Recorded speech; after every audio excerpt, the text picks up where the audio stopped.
Continuamos con más Ama Noticias y ya nos metemos en nuestra columna de género. Es por eso que nos vamos a movilizar en búsqueda de la doctora en Ciencias Sociales, Tatiana Pizarro. ¿Cómo estás, Tati? ¿Todo bien? Un placer. Buen día, sí, gracias. Bueno, Hoy va a ser un día difícil. Un tema fuerte, muy importante. Yo ya me sorprendí con uno de los zócalos que vamos a ver Sí. ahora, que tiene que ver con datos crudos, como siempre traes, que nos hacen entender la realidad. Perfecto. Mira, es que la verdad que mientras preparaba esta columna era como una bofetada de realidad. Y una bofetada no es porque sí que digo esa frase, bofetada. El sábado, perdón, fue el Ni Una Menos, el 3 de junio. ¿Cómo surgió este movimiento del 3 de junio? Surgió por el asesinato de Kiara Páez. Kiara Páez fue una víctima de la violencia machista y uno lo tiene que decir así, ¿no? Está bien hablar de feminicidio, sí, porque es una figura que hemos logrado acentuar o asentar en la agenda, sí, pero es una víctima de justamente la violencia machista.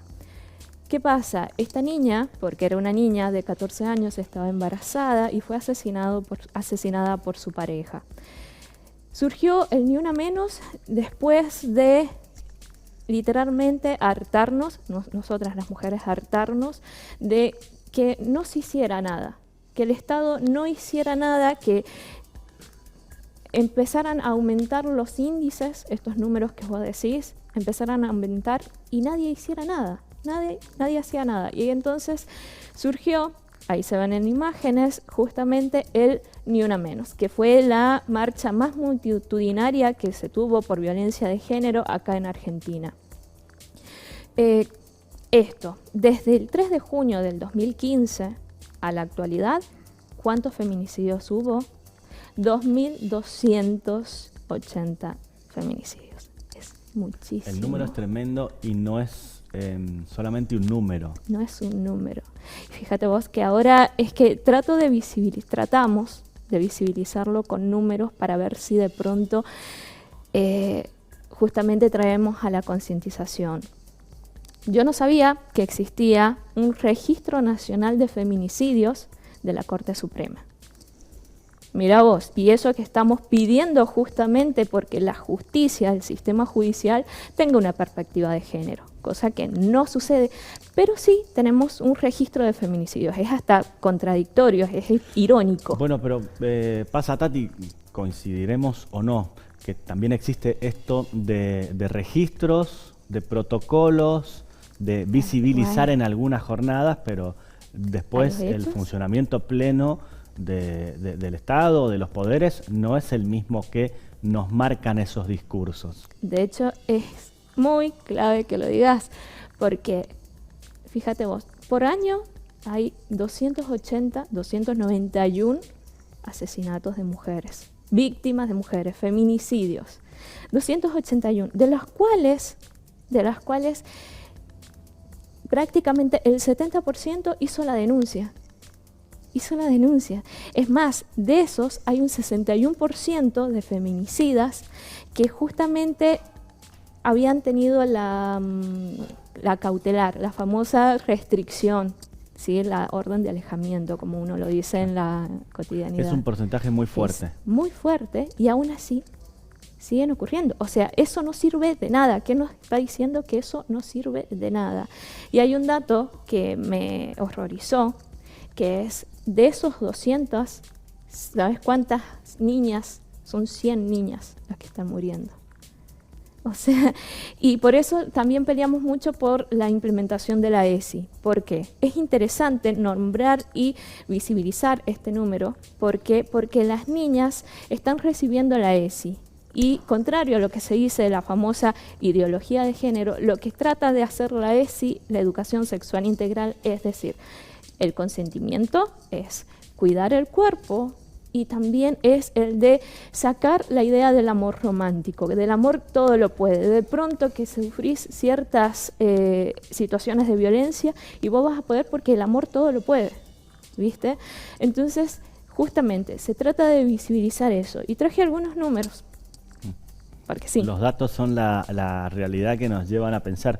Exacto. Me quedé antes de los números con esto Sí. de que hay algo que no funciona claramente, o varias cosas que no funcionan, y cómo un porcentaje, insistiendo en la misma idea, no es solamente un número. No es solamente un número. ¿No? Nos marca claramente una deficiencia de los poderes que deben modificarse. Deben modificarse, debemos concientizarnos e incluso, mira, te doy un ejemplo, al punto que en los números dice, el 92% de las mujeres víctimas son argentinas. Pero escucha esto, 92%. El 8% significa que son extranjeras. Pero dentro de ese 8% están los pueblos originarios. ¿Me entendés? No están formando parte de las argentinas. Claro. O sea, ahí Ya la notas que segmentación de por sí es horrible. O sea, ahí te das cuenta que tenemos que cambiar mucho las estructuras, empezar a pensarlas distintas, pensarnos distintas. Bueno, y no solamente eso, que también hacen la distinción diciendo que del 261 muertas, asesinadas, hay un restito, y escuchen, hay un restito que se estaban dedicando a la prostitución, como si eso justificara su propio asesinato. Entonces nos preguntamos constantemente, bueno, la perspectiva de género, ¿dónde? ¿Sí? Estos eran los números. Esto que te decía, el 70% había denunciado de las víctimas, el 3% estaba embarazada. Las edades son del 32%, equivalen a mujeres de 19 a 30 años, y el 34% de 32 años a 50 años.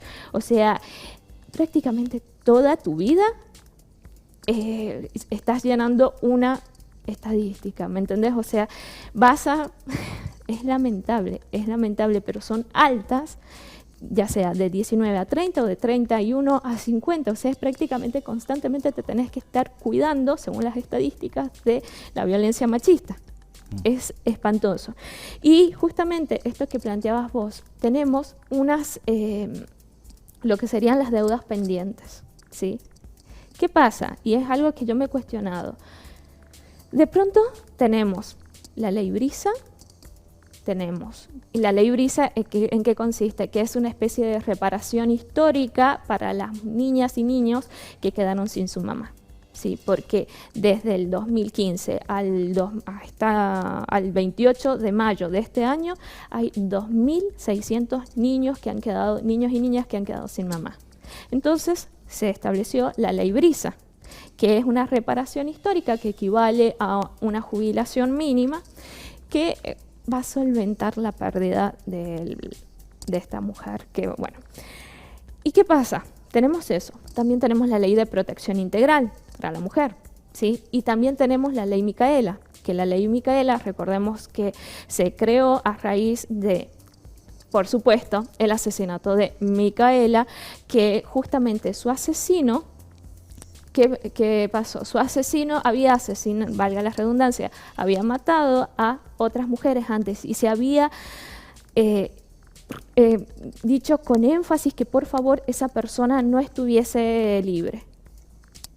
Pero ¿qué pasa? Como hablamos del sistema judicial, estuvo libre, mató a Micaela y se estableció la ley Micaela, que justamente plantea que los 3 poderes del Estado tienen que tener una capacitación de género para que esto no suceda.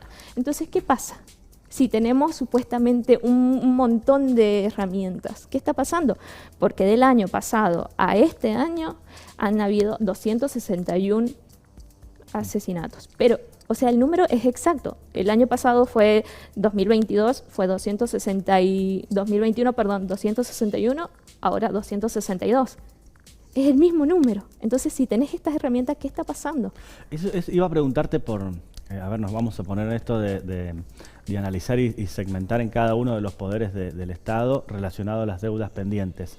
Por todo lo que investigás, por todos los datos que nos traes, ¿crees que hay uno de los poderes que está mayormente en deuda o no? Sí, el sistema judicial. ¿Por qué? Porque de pronto partimos de ahí. No podés ir a hacer una denuncia si de pronto te están dando estas herramientas, que es una medida cautelar, un botón de pánico que no está sirviendo. Entonces, ¿qué pasa? De pronto la persona que te violenta, o sea, que te atenta a tu persona, de pronto está libre. Entonces, ¿cómo se soluciona eso? El sistema judicial tiene que cambiar y tiene que tener una perspectiva de género, necesariamente. Tati, muchas gracias por venir. Como A vos. siempre, nos encontramos la semana próxima. Gracias. Un placer.